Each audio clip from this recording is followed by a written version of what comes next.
Okay, so normally I stick in the realms of talking about anime and things of that nature, and this kind of sort of sticks in the realm. The Last Airbender, Avatar The Last Airbender, has been the midst of either, hey, it was produced by a Japanese studio, but it was written by, you know what I'm saying? So it kind of still fits in the realm, and I just wanted to talk about it because I found it to be very, very interesting, and also there's some Jump Force news as well we're going to talk about in this video. But I guess let's start off with the Avatar The Last Airbender big news. Now, you guys know Avatar, dope show. They even did the spin-offs, the Korra stuff and everything.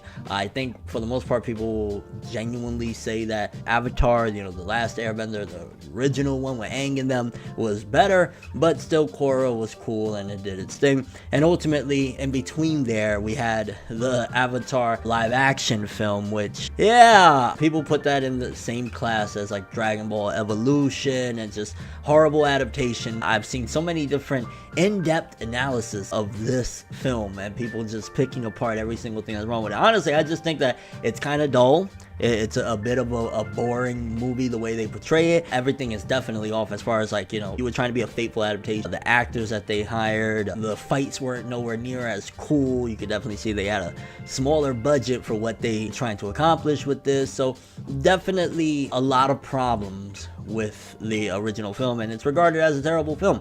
So that was the taste of live action that The Last Airbender fans got up until now. Now Netflix has decided to step into the picture. Good old Netflix. And the thing is like, Netflix will be on a roll when making some really awesome stuff, and occasionally they'll get it right, like Devilman Crybaby. Despite what people say about the art being simplistic, the animation is amazing, based on some great source material, and they did a thing. But then when it comes to like live action stuff, I refer you to the Netflix live action film. Not good, you know what I'm saying? So like, my faith in Netflix isn't what it once was.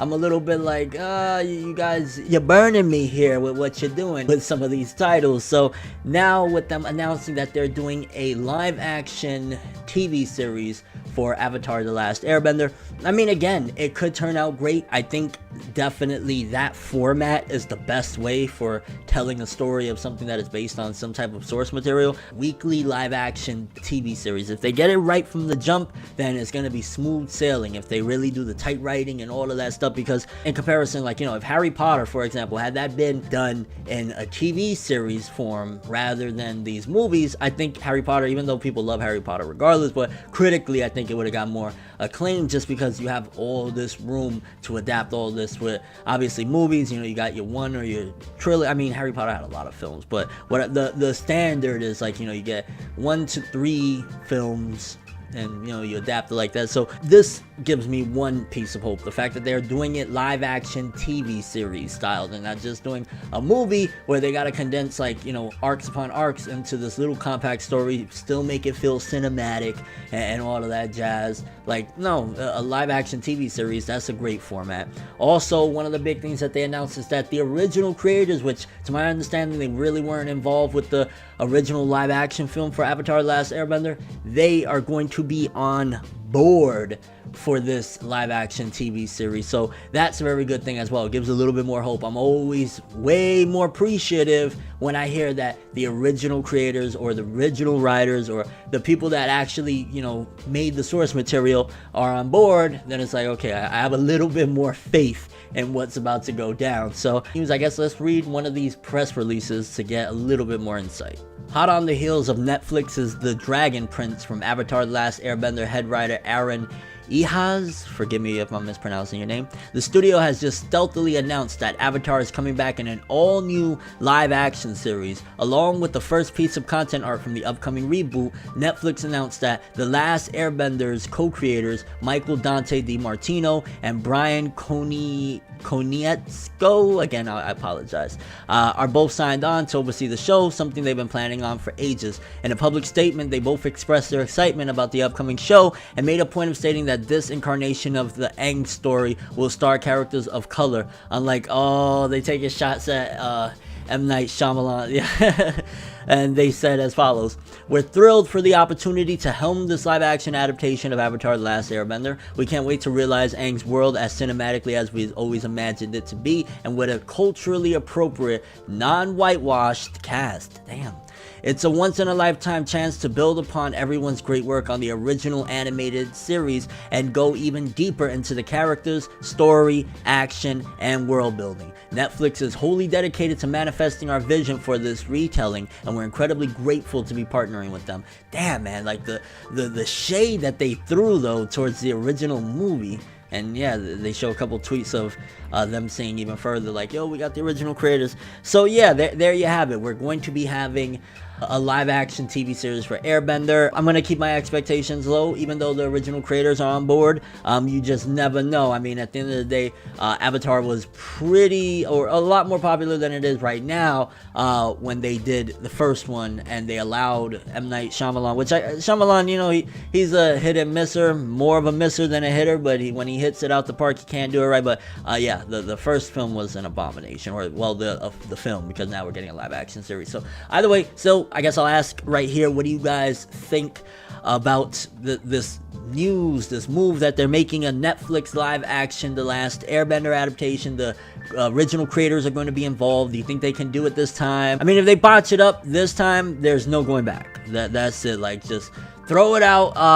It's over, because you got the original creators, you got the Netflix machine behind you guys. So if they don't get it right, then yeah, all hope is indeed lost. So there's that. That's the Last Airbender news. Then also we got some Jump Force news. This one kind of a small tidbit, but also makes things a little bit more exciting, as most of you may know. Of course, Jump Force, we've gotten the roster for several characters being added from the Jump. Goku, Naruto, Luffy, those were some of the main people that, like, they're like, hey, you know, the legends are here and whatnot. And we've seen, of course, Goku go up to Super Saiyan, but they are teasing Namco Bandai on their Twitter and whatnot that he can go blue. And then there was actually even a poster released of a Gear 4th Luffy, Naruto and his QB Chakra mode, or the Biju, or the Six Paths.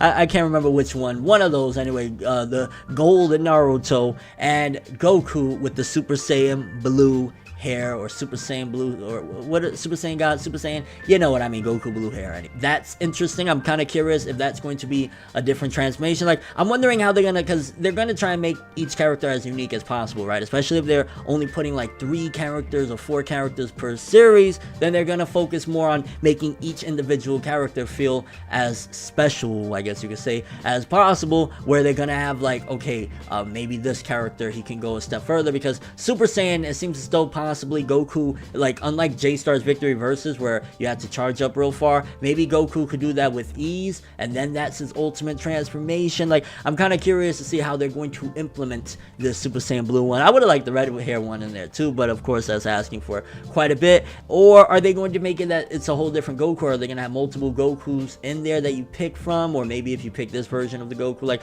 I'm curious to see how they're going to play it out. But Super Saiyan Blue Goku in the game, definitely hacks. I mean, of course they're gonna make sure that they level him out so that he's not ridiculously strong. And everybody, at least I hope, and I hope they stay on top of this game too. I hate when, like, everybody discovers, like, yo, this character's cheap, this form is cheap, that form whatever, and then the developers are like, oh well, we walked away from that game 2 weeks ago and it's only been out for a week and a half. So you know what I'm saying, hopefully they stay on top of this. But Super Saiyan Blue Goku, baby, this game, Jump Force, I ain't gonna lie, for better or worse, it's going to be exciting. I'm glad that everybody's on board. I wish we would have got the support with J-Star's Victory Versus, but obviously Jump Force looks way better than J-Star. So there's that too. Kind of curious what you guys think. Are you excited for Super Saiyan Blue Goku and Jump Force? You think he's gonna be a different character? You think he's gonna just be all in one? And yeah, like I asked earlier, Avatar: Last Airbender live action TV series, Netflix, are they the place to do it? But that's all I have for this one. Thanks for watching. Hope you enjoyed. If you liked anything I had to say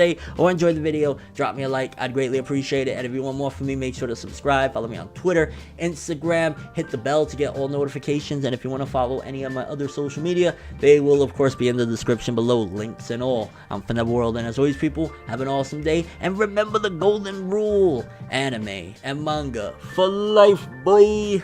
Bow. Have an awesome day. Make a major move, laugh and let the haters lose. We don't give a fuck, virginity intact, cream stack.